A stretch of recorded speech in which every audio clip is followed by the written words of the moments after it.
Now when I say that the summary is actually review, I'm going to be reviewing some Boltzmann equation stuff. So more towards the first of the semester, which is good because that's probably the stuff you forgot. Let me also state that if you're not studying for the final, you've dropped a letter grade by now. There's no fixing that. Remember my analogy of if you are studying for finals during finals week, you're trying to put too much through a door at once and all of it gets stuck, right? It's like the Simpsons analogy. So to whatever degree you can minimize that whenever you're watching this, start studying now, and remember, never forget this one. If you're going to spend 5 hours for every class, what does it matter when you do it? You're going to spend the same amount of time. If you pace yourself, you'll win. If you try to do it all at once, you'll lose. Either route takes us 5 classes, 5 hours, 25 hours. Either course costs 25 hours, but the route changes the result. So, but anyway, I've said that a zillion times, so I'll stop talking about that. Okay. Now, what am I talking about in terms of the summary? What I mean is, let's think about PChem 1, and I'm going to do O2. What is the internal energy, right? So, at least when you didn't have PChem 1 with me. When I teach PChem 1, typically the first and second part, the first third, second third of the class is all delta U, delta H, delta G, on and on and on. And so of course we start with internal energy. And internal energy, I've brought this up a couple of times via the equal partition theorem.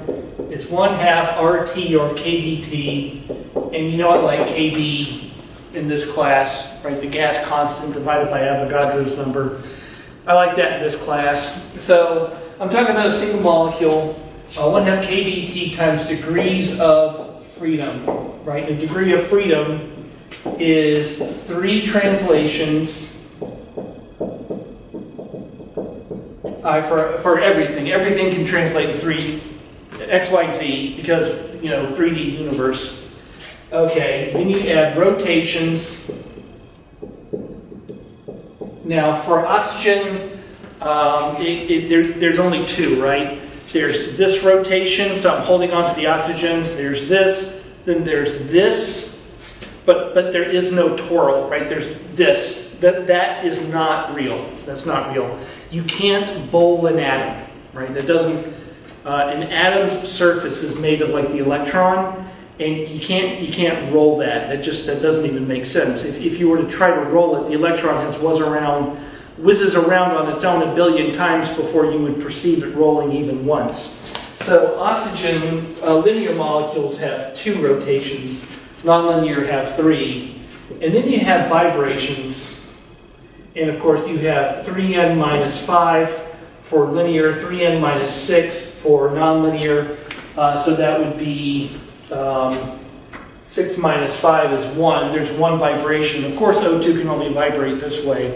Of course, right? But recall that you don't count that. That doesn't count because what happens is a vibration takes so much energy that at room temperature, you can't input or take out energy. And so thermochemically, it doesn't participate in anything. So... And again, I don't know how that was taught, but that's my explanation. Okay, so this ends up being 5. 1, 2, 3, 4, 5. 5. So oxygen's U is, of course, then 5/2 kBT or RT. And the heat capacity at constant volume is the change in U with respect to T at constant V. And so that would be 5/2 kBT or 5/2 RT per mole. And sure enough, if you look it up, just Google it, and type 5/2, use RT, right? 5/2, 8.314 times, oh, sorry, there's no T, right? No T. The derivative with respect to T makes it go away. Ugh, I should refilm that. Anyway, so 5/2, and then it's usually done in joules per mole, so you use, so 5/2 are 8.314. You can type that into Google, it'll give you an answer, and then you could also look up the heat capacity at constant volume of oxygen, and you would see pretty much identically the same number. Okay, so again, trip down memory lane. This is not on your test, and why am I talking about it? Because quantum mechanics will prove this. So, you know, if you have U in heat capacity, then you have all the thermochemical stuff, right? Enthalpy is U plus nRT. So now you've got H. Then to do temperature changes, you use heat capacity. Heat capacity at constant pressure is equal to heat capacity at constant volume plus RT. So, you know, when you have when you have internal energy and heat capacity, you actually have just about everything. Now, here's my point. I'm going to show you how you learn to actually calculate this. Right? Remember, this is macroscopic, and what we did was microscopic. We talked about oxygen atoms. We talked about quantum mechanics and Boltzmann's equation. Those combine, and we're going to get this. So notice that, again, I'm summarizing, but I'm really reviewing. I'm reviewing for your test, because I told you I was going to do that. Okay, now, the question is, how do I do that?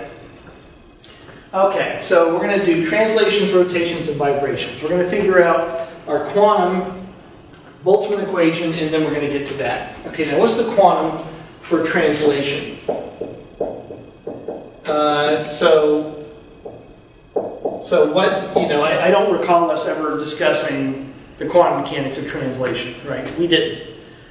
That is actually a subject, but you know what I can do is I can just say that an O2 molecule is a particle in a box. Three-dimensional box. You know, that we've covered. Okay, now I'm going to do just, let's just start with one dimension. And we'll solve everything, and then I'll show you how you do the 3 dimensions. And what we're going to do is calculate the average energy, which would be internal energy in the language of PChem 1. Okay, so particle in a box, and let's make the box infinite. Let's make it as easy as possible. 0 to L, there are wave functions, there's the ground state, there's the first excited state, there's an infinite number of them, yada, yada, yada.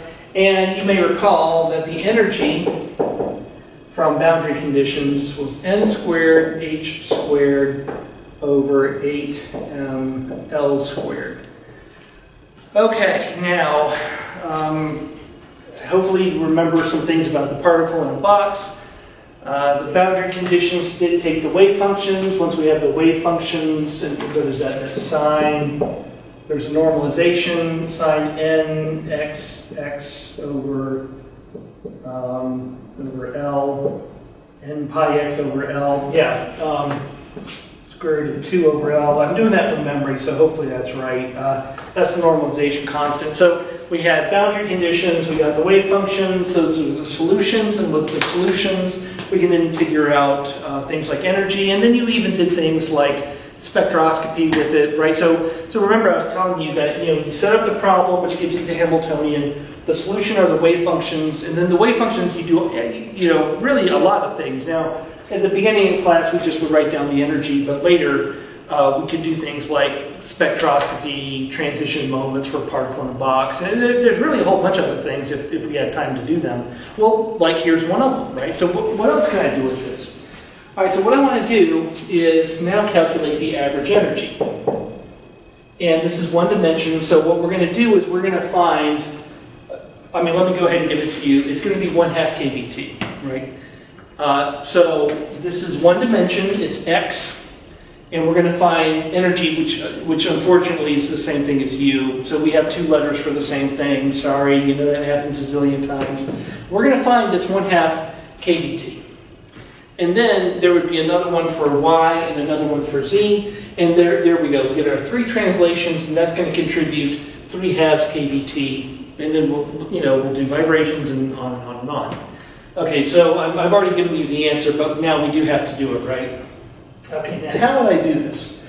Well, for one, I know that H, 8, and M, L, all those look like constants. So what I'm thinking is I'm going to want to calculate the average n squared. But before I do that, let me write the probability distribution. So the goal is the average energy. Now, what do we want to do? What I really want to do to get the average energy is I need the probability distribution. So here's some quantum, but now I'm kind of going backward to the very beginning of class when I talked about Boltzmann, so I'm not quite doing this in order of the class. Sorry about that, but whatever. Hopefully, you know what this is, right? That shouldn't matter. Okay, probability, the Boltzmann distribution is E to the minus energy over KT. So E to the minus energy in H squared over 8 mass L squared kBT. Okay, so that's a probability distribution of having some particular energy over the sum of all possible energies. You just write the same thing again. You ever notice that? You just write the same thing again. You just have a sum. And often that sum will turn into an integral if the thing is continuous, like for velocity. When it was like photons, you had to have an identity with a sum because you only have 0, 1, 2, 3 photons. You don't have fractions of photons. So anyway, we talked about that to death. Okay, so this is the Boltzmann distribution. Now we did want to worry about how does this part go, and I want to remind you that the particle in the box, the lowest that n can be, the quantum number, n sub x, n, whatever, it has to be 1, right? There's no 0. The harmonic oscillator has a quantum number ground state of 0, 0, 1, 2, 3, on and on and on. Now, remember that one was weird. Mostly quantum numbers tend to start at the number 1. Every problem is different. But so anyway, so the normalizer starts with n equals 1. Of course, particle in the box, there's an infinite number of excited states. So that's how I set up this thing. Okay, now here's where, again, we really need to do some reviewing. Whenever you have one of these Maxwell-Boltzmann or Boltzmann type questions, what's the average velocity, what's the average number of fish in a barrel, the first thing is to do the normalizer, right? Because this is not helpful as it is. It needs to be a bunch of constants. Constants are easy, right? I can just type them into Google and it says, the result is 1.5 to the 9 joules, or, this is just a bunch of letters, right? So that's not very helpful. Okay, so what do? Okay, now, in this case, I had to spend a couple of hours, to be blunt, on Google, figuring out how to do this. I tried to find a summation identity, because, n is going like 0, 1, 2, 3, and they don't exist. So, in other words, this is undefined. So I thought, well, there's no way to do this. And I thought that was weird, because I'm pretty sure there is, right? In fact, I already told you there was an answer. Okay, now it turns out that what you do is, there's an approximation to do this. And we're going to do an approximation of turning it into an integral. You've done that a zillion times. This one's a little bit weirder than others, because it's kind of hard to justify turning it into an integral. But here's how you do it. You're going to turn this into an integral. So this top part is still the same. You're going to turn this into an integral. Lower limit of 1, upper limit of infinity. And e to the minus nh squared. All this stuff again. Sorry, I'm writing that really small. I hope you don't have too hard a time seeing it. And of course, we're summing over n, so we're integrating over n. Okay, the way that this is justified for the normalizer is if L gets very big. So if L gets very big, you notice how you have n over L squared? So you can kind of think of that as like going together. If L gets very big, then this summation and this integral end up getting closer and closer together. So now, remember I said that there's no solution to this summation. What I mean is that there's no equation. So what I did was, I can sum this on a computer. And the thing is that it's just going to come out to some number. And again, that number is not equal to some closed form. It's not equal to like, h bar over 5 or anything like that. When you sum this, it depends on what numbers you plug in for mass and length and all that.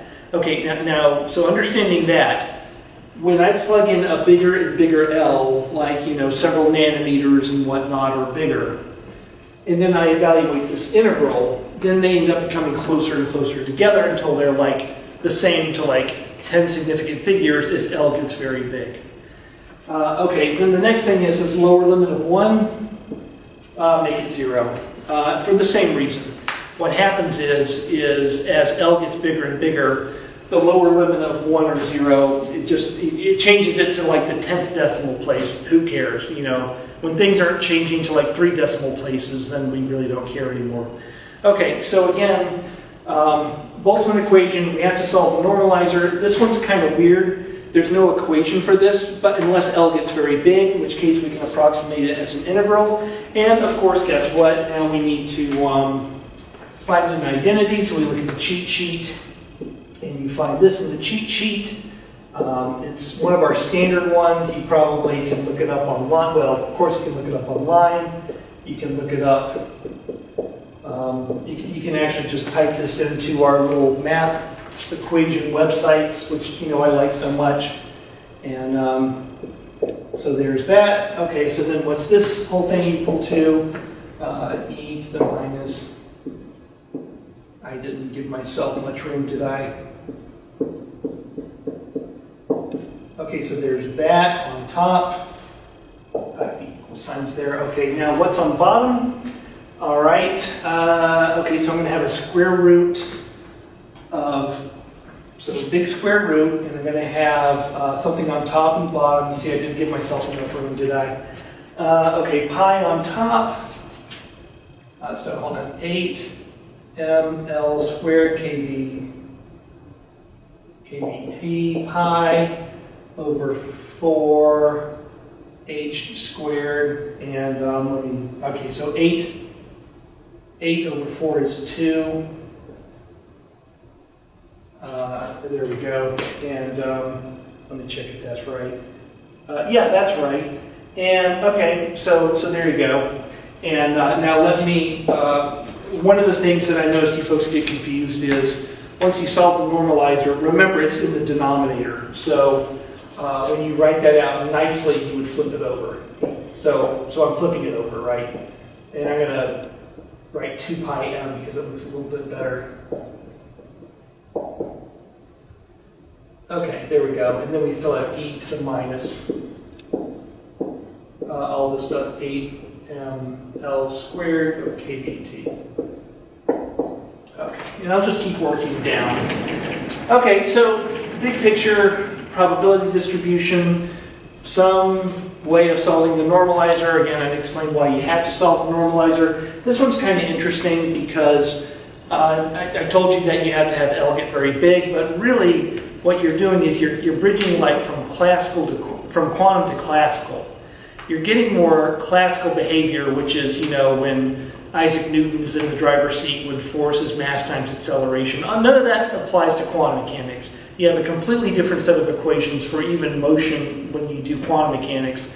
But what happens is there has to be some way that quantum mechanical things behave like, you know, cars and people, you know, classically. There has to be some crossover behavior. And you're actually observing that here. When I make this summation into that integral because L is big, that's when you're going from quantum to classical. So I thought that was kind of neat. But of course, really, it's just a way to solve the equation. All right, now that I've got the expression for the probability distribution, meaning, again, I solved the normalizer, now I want the average energy. Okay, now here's another trick, and I tried to get you to do this a couple of times. I'm going to write the energy down again. I keep forgetting, oh, you know what I've done? I keep forgetting n squared. Sorry about that. It doesn't matter, actually, at this point. So, sorry about that. Sorry about to mess up your notes, but you know why I noticed it? Because it only matters now that we're going to calculate average energy. Remember, the reason that this is an h bar is that when we solved this, the solution had h bar, but we factored out the 2 pi because it made the answer a little bit nicer looking when we did that. Okay, so anyway, I'm actually just writing down the energy of a particle in a box, which I wrote up there. And why am I doing that? Now again, you've actually had several questions like this, and it kind of, I think over half of you got this, but it would have been better if all of you got this. Okay, so when you have an equation like this, and now what I'm trying to do is calculate the average energy, and these aren't necessarily going to be the same thing. What you want to recognize here is that the only thing to be averaged on this side would be n squared. And the reason is that h is a constant, 8 is an 8, mass, we're going to assume it's constant, and L is also constant. So what else could you take the average of? So that means that what you're really after is n squared. Now, the reason that's important is that's what we're going to use our Boltzmann distribution. So we're looking for just n squared. And no, these things haven't gone away, right? It's just that they're not really important. Okay, now what does that mean? Okay, so now to get the average of n squared, what we're going to do is we're going to take the integral over all limits of the probability distribution, which is a function of n, and we're going to ask for the average n squared. And that means that you take the thing you want the average of, which is n squared, and you multiply it by the normalized probability distribution, which has a bunch of constants, which, you know, even a well-trained dog could deal with these constants because they're just constants. So all of this can go on the outside of the integral, and you don't have to let it blow your head off when you're trying to solve it. By solve it means you're just looking for the right identity. Anyway, so, okay, n squared, the thing we want the average of, the normalized probability distribution, and so now I can't screw up that that's n squared, and I'm just writing this n squared h squared 8ml squared for the zillionth time. Okay. Okay, so now I've got the average n squared once I do this. And what do? I look at an identity. And what's the identity? Let's see, I'm almost painting myself in a corner again.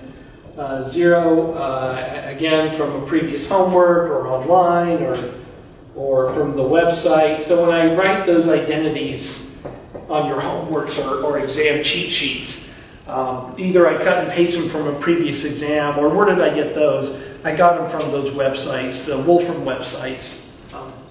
It's actually faster to just type it in and hit go than to actually try to look them up on Wikipedia or something.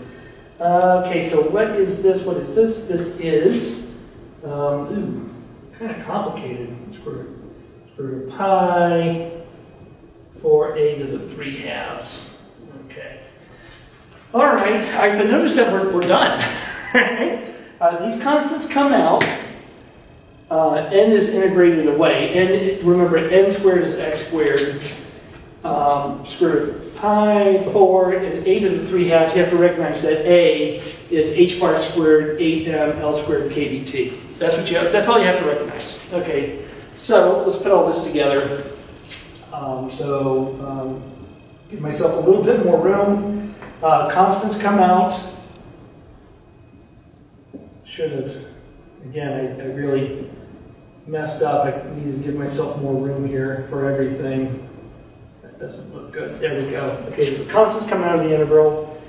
Then what have we got? We've got square root of pi. We got 4 on the bottom. Okay, now let's see. A is, okay, this gets confusing, right? Because you've got A on the bottom, and A is a fraction. I hate it when you run into that. You know, it's the denominator is a fraction. What do you do? Okay. Well, what's on top of A is on the bottom of the answer. So that means that I've got h bar squared to the 3 halves, which is, not h bar, h squared to the 3 halves is h cubed. Okay, so not too bad. Okay, then I've got L squared on top to the 3 halves, which is L cubed. And then the rest of the stuff I can't do too much with it. So I've got 8m kBt to the 3 halves, and that doesn't, it's not easy. So So what you do now is you start going through this, and I can already see, I'm not going to go through all the algebra, to be blunt. I wanted to end a little early today. Let's see, so I'm going to have, is this right? I'm just going to check one or two of them. I got L cubed over square root of L squared. So yeah, that's right. So anyway, it all makes sense. Okay, so that's the average N squared, and therefore the average energy,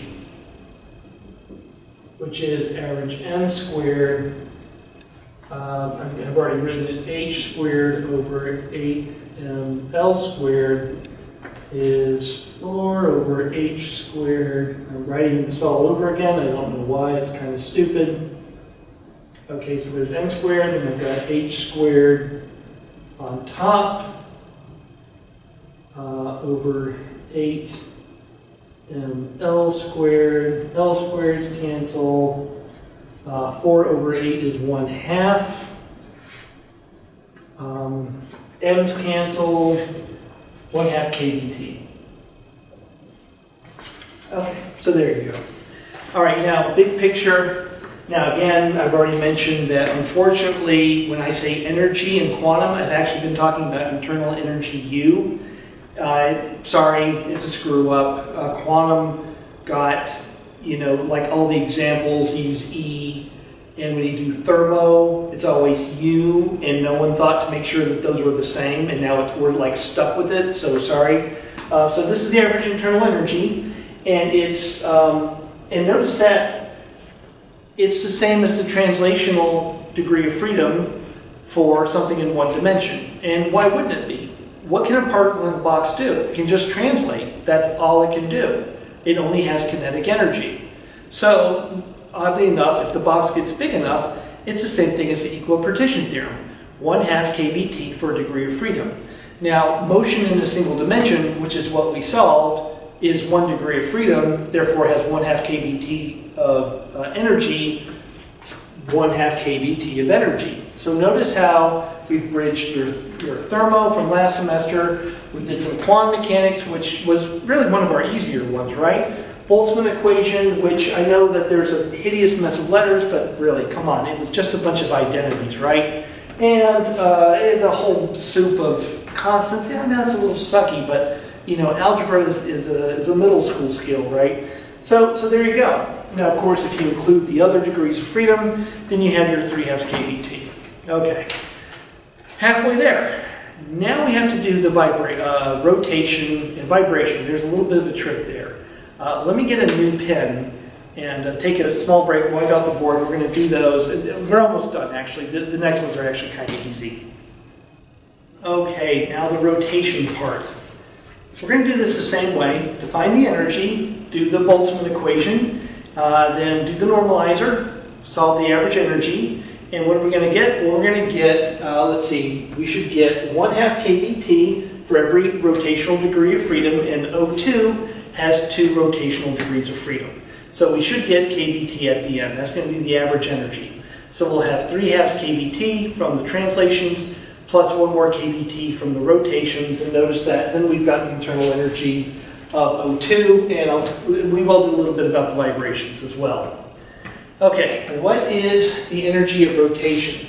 Now, I want to point out that in our discussion of rotation, a rigid rotor, 3D rigid rotor, I was focused on an electron moving around a nucleus, and there can be differences when we're talking about molecules, especially if they're 3D, like methane or proteins, right? It turns out that I'm kind of lucky in that a lot of the equations for diatomics, you have to be a diatomic to rotate, right? Remember that trick question on exam 3? How does argon rotate? How does the argon atom rotate? It doesn't. It's just an atom. Okay, so when it comes to diatomics, it turns out that all the stuff we learned for the hydrogen atom, for it rotating, the electron, is the same. If we did something like methane, then we'd have different equations. And I didn't cover that because, to be blunt, it bores me to death. Number two, a lot of molecular rotation, quantum mechanics of molecular rotation, you did that in Pekin Lab. So that's one reason I backed off on that. Now, regardless, again, I'm lucky that the quantum mechanics of diatomic rotation is pretty much the same as what we covered, which was mostly just worrying about that electron on hydrogen, right? Because after we did the 3D rigid rotor, we went straight to the hydrogen atom, if you recall that. All right. So what's the energy? Again, it is the same equation, h bar squared L times L plus 1, which is our quantum. So notice I'm doing the quantum mechanics over 2I. I is the moment of inertia. Mass times the bond length squared. Okay, so therefore, the Boltzmann equation, so I have to define the Boltzmann equation, the probability that we have a certain energy, which is dictated by L. And I have to give myself some room here because this, one reason I'm covering this, now I've already given the answer, so why am I even talking about this? It's because there's a little bit of a twist here. You haven't seen this yet, and don't worry, it's not on the test. But when we do Boltzmann things, we have to keep into account degeneracies. You didn't have this when we did Maxwell-Boltzmann or any of the other stuff that we talked about, like Maxwell-Boltzmann or cats in a house or COVID patients. Degeneracies never came up, and to be blunt, I made sure of that. That was like something I engineered to make sure it didn't happen because it complicates things. How does it complicate things? All right, for one, where's the degeneracy? Well, one S, there's only one S. 2, right? You got a 2S, then you got 2P. How many 2Ps? You got 3 2Ps. We get n equals 3. You got 3 D states. How many D states? 5. So you got to take that into account. L of 0, there's no degeneracy. You have one state. L of 1 is a P state, so there's 3. L of 2, which is a D state, there's 5. So now you may recall, I actually did talk about this. The degeneracy is 2L plus 1. So what happens is that 2L plus 1, that degeneracy, ends up appearing in the Boltzmann equation.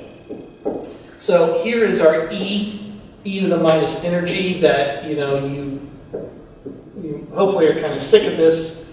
I hope that you're sick of it because energy over kBT, right?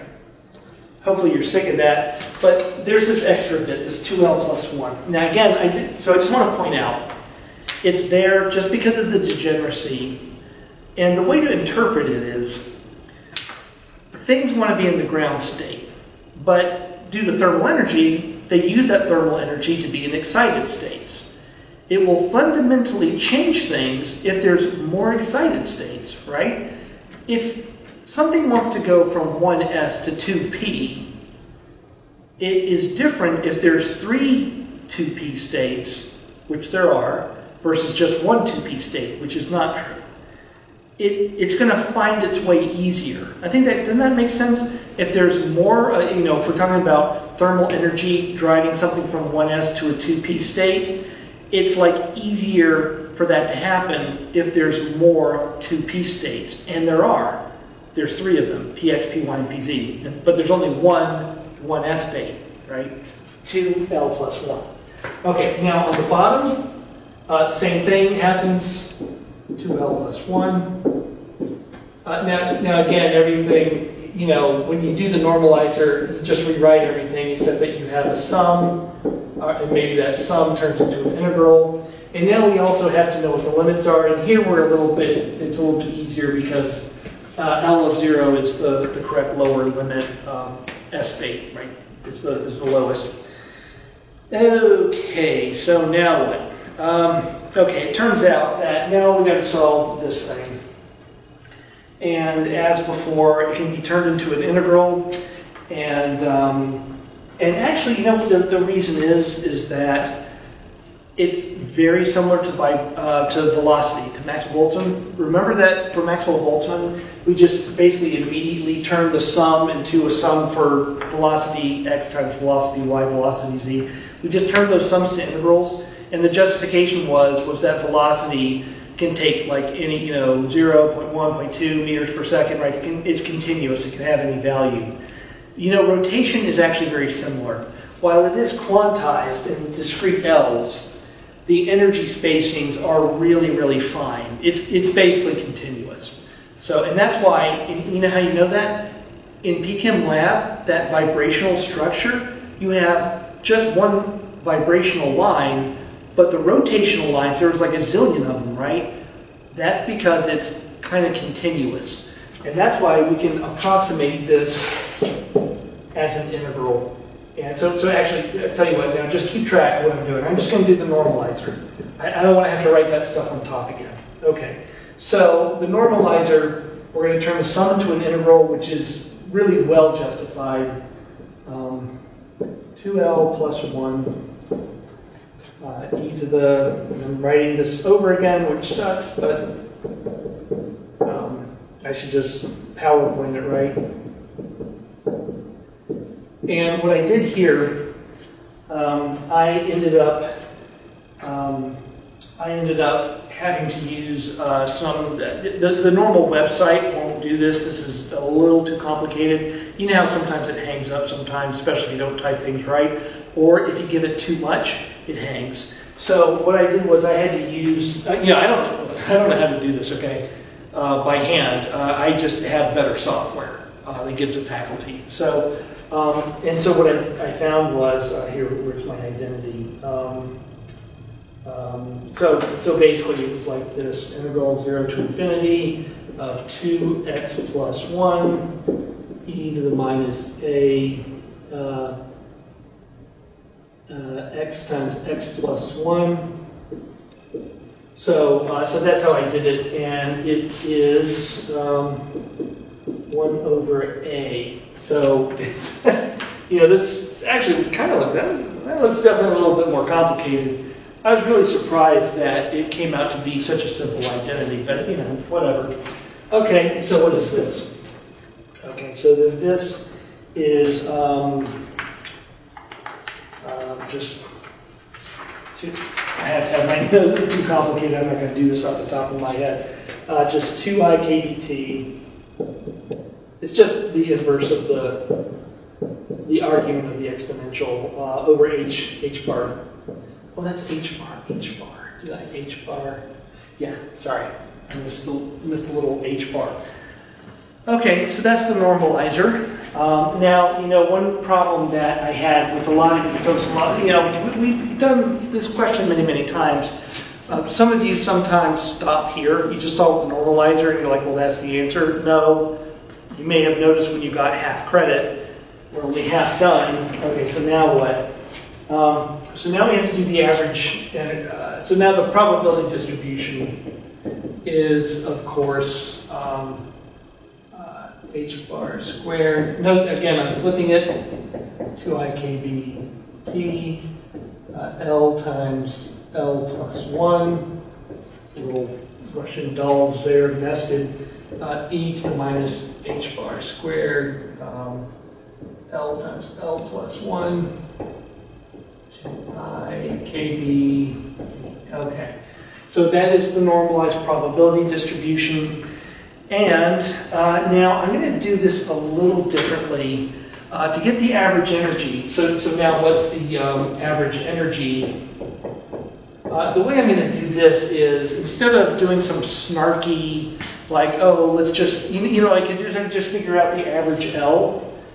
I can just figure out the average L, but you know what? Instead I'm going to put the entire equation, constants and all, into the integral expression. What I did before, by the way, I was just simplifying it a little bit. I could have remember I put in n squared, I got the average of n squared, but I could have put in the whole energy expression. I would have gotten the same thing. I just wanted to remind you of the inner mechanics on how these things really work. Now this one, the energy expression is a little bit more complicated. So you know what? I'm gonna do this and integrate the full energy. I'm not gonna do something funny like calculate the average L. That I think I would actually start getting confused at that point. And so what is that like? Now let's see. Rotational energy is a form of kinetic energy, so it can't be negative. So what I was trying to think of, what were the limits? I kind of blanked out there. Okay, so the lower limit is 0 because you can't have a negative rotational energy. It's a form of kinetic energy. Okay, so there's that. Let's see. Okay, the energy expression is h bar squared, L times L plus 1 over 2I. Okay, so there's this part. Now I've got to then I just rewrite all this stuff, which sucks, but I gotta rewrite all this. Now again, notice it's really just a bunch of constants. L times L plus 1. So this is definitely a little bit more complicated than anything else we've ever done. Minus h bar squared L times L plus 1. Yeah, this one's, there's a lot to it in there. 2I kBT, and I'm integrating with respect to L. Okay. So, yeah, wow. Yeah, this is one of our bad ones, isn't it? Okay, now what do? We find an identity, and again, I had to use my my crazy software to do this. And you know, if you're in your professional life, if you needed this, you would have it. So get this, right? So I swear I typed all this into the, you know, it's the same thing as the website. It's just, like I say, it's just a professional version. And it ends up being 1 over a squared. So you know, I'm just surprised. I mean, look what a giant mess this is, and it turns into something really simple. So here, it looks like I just have a bunch of constants, but then, oh no, wait, sorry. You see what I did? I wrote L times L plus 1. It's supposed to be 2L plus 1. Sorry about that. But remember, that's energy. That's the degeneracy. That's, remember, 2L plus 1. L is 0. There's only one S state. L of 1. There's 3 P states. L of 2. There's 5 D states. Right. Sorry about that. Little mistake. I caught that when I realized there was a discrepancy between my identity and what I wrote. Okay. So you see how I get what's wrong questions, right? Because this is what happens. All right, so therefore the average energy is so I can get all the constants, h bar squared. There's two h. Notice that there's two h bar squareds. So h bar to the 4. Then I got a 4 I squared. That shows up twice. kBT. So I'm just taking out all the constants, but I noticed that there's a couple of them. So yeah, okay, that's all the constants. And then 1 over a squared, and again, this gets to be a little bit of a headache. A is h bar squared over 2I kBT. All of that squared. Okay, so now it's just an algebraic nightmare. Writing the same thing again. Okay, then I've got h bar to the 4. Now that's still on bottom. Then I've got 4I squared, kb squared, t squared. Okay, those cancel. 4's cancel, i's cancel. kbt squared, so that's kbt. There you go. Now, remember, that's right. This is the average rotational energy for something, for a rigid rotor, for you know, just the diatomic. Now remember that our quantum mechanical expressions, which were for the electron on a hydrogen atom, happen to be identical for a diatomic like O2. So I'm kind of lucky in that regard. If we were not doing O2, it would have been methane. If we were doing methane, the energy expressions, they would have been a little bit more complicated, and I would have had a different result. In fact, I know what my result would be. There would be 3 rotations, so I'd have 3 halves kBT. Okay, but oxygen has 2 rotational motions, 1/2 kBT of energy each, so the total is kBT. Okay, so notice at this point we have used quantum mechanics to describe the average, the energy, Boltzmann equation to get the average energy of translation and rotation for O2, And we have calculated 3 halves from translation and then another KBT from rotation. 3 halves plus a KBT plus KBT is, of course, 5 halves KBT. So we've done it, right? And then with that, then we can calculate the heat capacity and calculate everything else from there. So there you go. We've bridged the gap between quantum, we looked at a molecule, did all our quantum stuff, got the energies, used Boltzmann equation to get from the microscopic to the macroscopic, and sure enough, it conforms to what you learned earlier in the course when we were, we went easy on you first, right? So it all worked out quite well. Okay, last bit. You know that this thing vibrates, but it technically doesn't count. Now, while the end result will not contribute, we're done in this regard, I am going to do vibration. I'm going to do the vibrational mode of oxygen. And it's going to be kind of a weird-looking equation, but I'm going to show you why that equation means that vibration does not count to internal energy. Okay, give me one moment to wipe out the board, and we're going to do that last bit. Okay, last bit, vibration. Same game.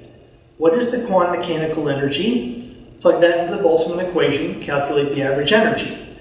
Now again, as I mentioned, there's going to be some weirdness to that answer, and there should be because it doesn't contribute to the internal energy. So why not? Well, that's what we're going to answer. Okay, what do we know about the quantum mechanics of vibration? We knew that the energy, which is where we're starting, right, is the quantum number, and there's this 0 point energy. This 1/2 gives us, there's always some 0 point energy. And the same thing as a particle in a box, right? Why the n quantum number for a particle in a box, why it starts at 1, there's always some kinetic energy. That 1/2 is the same thing for vibration. There's always some kinetic energy. The ground state is always moving. Okay, now there's a little oddness to this, in which case, let me explain. I am going to drop that. I'm going to drop that half. Now the reason is because it won't affect the result. So let me try to explain it this way. All this stuff I could do with this expression. Let me tell you, it gets really complicated. This half, you know how this thing can mushroom and just blow up. With just a little, little change in the starting point, this thing just blows up. Well, we can deal with it, get the answer, and guess what? It's no different if the half wasn't there. So, it turns out if I just go ahead and remove it, all of this gets way easier. So I'm going to do that. So that's just a nuts and bolts answer that may not have physical meaning, but it needs to have physical meaning. And there is one, and here's what it is. Remember that just like the vibration doesn't count, why is that? What am I ultimately proving here? As I mentioned, vibrational energy to excite a vibrational quanta requires a lot of thermal energy, way more than kT at room temperature has. So kT at room temperature is X amount of energy, like 206 wave numbers, something like that. But like the O2 vibration is like 1700 wave numbers. So kT at room temperature doesn't have enough energy to excite a vibration. So therefore, it's just dead. You can't put energy in. If you can't put energy in, you can't take energy out. So why would it contribute to any of your thermochemistry? The answer is it doesn't. Okay, now for that same reason, that half doesn't matter. It doesn't represent a thing for me to put energy into, and therefore it's not a thing I can take energy out of. Therefore, it just doesn't need to be there. It doesn't affect my ability to store or take back energy. Okay, so that's the physical reason. All right, anyway, whoa. All right, now that I have this, now what? Okay, so the probability distribution is going to be E to the minus energy over, this starts out looking a little bit easier, doesn't it? Over the sum. Now we're going to be summing over quantum numbers. E to the minus, same thing. What was that? H bar? I keep forgetting the H bar. Okay. And the lower quantum number happens to be 0, the upper is infinity, which is nice. It's a little bit more complicated if the lower limit isn't 0. Okay. Now, this should be drilled into your head. Trust me, this is a review session. What do you do next? You solve the normalizer. Okay. Now, it turns out that this is not one that can be turned into an integral. Now, there's two reasons for that. One is that there's no justification for it. Think back to rotation 5 minutes ago, and I said that the rotational energy levels are fine. They're finely spaced compared to KT. Vibration is not, so I can't make that approximation. I can't say that it's continuous. I could for vibration, but I really can't with, I could with rotation, but I can't do that with vibration. Okay, number two, I don't need to make that approximation because it turns out that, as usual, what's the identity? Well, there's an identity for this. So if there's an identity, then I'm just going to use it, right? Why wouldn't I? You know, if there's no approximation, I'm going to get a better answer. And you've seen this one before. It was similar to our Planck distribution when we had to normalize that. Okay, so with that, A, of course, is HW over KBT. So, blah, blah, blah. What do we get? Oh, wait. No, that's A to the N. So, so here, I got, look at that. I almost screwed up. So, N is our quantum number, and therefore, A isn't HW over KBT. It's E to the minus, right? There's no minus sign here, so that minus. Okay, so this ends up being a little bit more complicated. I almost forgot that. Okay, so what does this end up being equal to? Same stuff on top.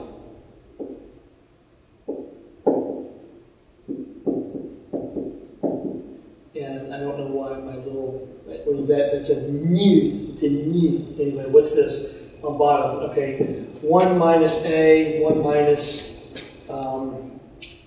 E to the minus. Okay, so there we go. I hope that's right. Yeah, I think that's right. Okay.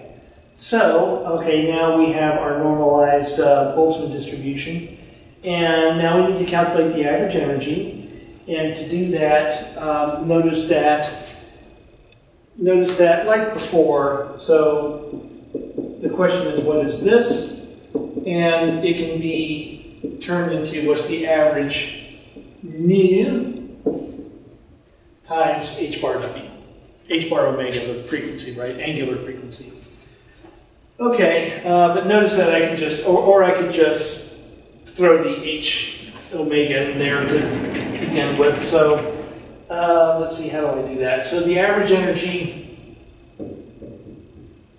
is going to be sum. It's not an integral. Remember that I don't have a justification. If I couldn't do this with the normalization, I'm not going to be able to do it anywhere else. You ever notice that never happened? Planck distribution, everything was a sum. We had another example. I think I made up some COVID patient problems. Everything's a sum. So here, when we do the energy, everything is still a sum. Okay, and of course, it's still over quantum numbers. And so I've got h omega. There's the thing we want the average of.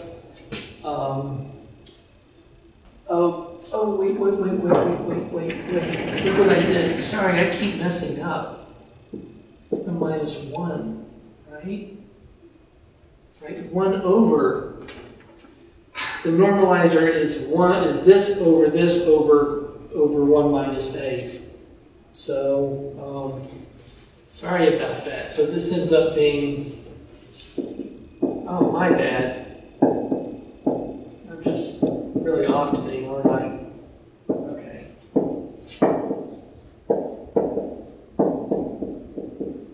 Okay, so there's the real result. Sorry about that. So I lost it. Okay, so then we just plug this stuff in. And notice that this part is a constant. So I know that it's looking like it's complicating that this looks like it complicates things. It doesn't. It's just a constant. And then we've got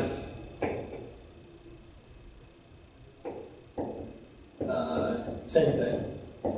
Okay. And guess what? Identity. What's an identity? The identity is, I'm looking for, where's it in my notes? Where's it in my notes? John Blind. I think I know this one. Oh, yeah. I was about to say, I think I almost know this one just by heart at this point. A over 1 minus A squared. Yeah, you've seen this a couple of times. Okay, so therefore the average energy is equal to, oh geez, I need some room here. Yeah, this is a bad one, isn't it? Okay, I need a lot of room. Okay, so 1 minus, sorry. Okay, normalizer. Again, I told you that that's actually easy. It just doesn't go anywhere. Let's see, the thing on top, A on top, and then 1 minus all that jazz on the bottom. Yeah, this was pretty bad, wasn't it? And squared. Okay. So that's the answer. But now let's see here. You can simplify it because that cancels out that.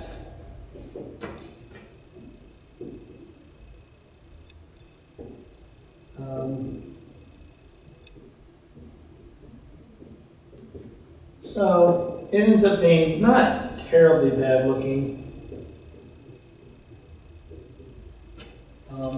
Yeah, that's it. Now what you can do is you can actually multiply each side times e to the plus hw over kBt. So notice what that does. That makes the top part, it dies out. And I've got e to the plus hw over kBt minus 1. Okay, so that's actually, is that right? Yeah, so that's the right answer. So actually, yeah, that's really not too bad at all. Okay, so that's the average energy. So now that you've done that, of course, I would never have anything this complicated on the final. Besides, how could you write all this out? Right, this is kind of bad, right? So we're done. This is just an example problem. Last bit, why does vibration not contribute to internal energy? Well, this by itself is like, well, what the heck is that? What you can do is you can plug in, I have a graph here. Let's say that it's like 1700 wave numbers, which is a typical number. What you can do is calculate the average quantum number, which starts at 0 and 1 is the first excited state, as a function of temperature. So I have to have some parameterization for, I have to like plug in something that describes the molecule, and this describes a lot of things. But that's about right for a bond energy. Okay, so what I can now plot is the quantum number versus temperature. And of course it starts at 0, goes to 1, and it goes to 2, on and on and on. But that's the ground state and that's the first excited state. Okay, so now let me point out that, again, for this degree of freedom to contribute, I have to be able to put thermal energy in and then take it out later. That is the meaning of thermodynamics. Now, to do that, I have to go from ground state to the first excited state at the bare minimum. Now, we've talked about doing that with light, but I'm not doing this with light, I'm doing it with heat. So now I'm asking what temperature allows me to go from the average ground state of a quantum number of 0, what temperature can I, on average, have excited all the molecules to their first nu equals 1 excited state. And anyway, this function, when we we'll graph it, minus the h nu, but it looks something like this. Kind of starts out flat, and it just kind of rises linearly as a function of temperature. What temperatures are we talking about? I'm doing this in Kelvin. That's around 500. Okay, that's around 200 degrees Celsius, right? So boiling water times 2. Well, I'm not running into that in my daily life. And when do we get to about an excited state of 1? Well, that's around 2,500 K, right? So that's like a blast furnace or a rocket engine. Okay, so, and I'm not joking around here.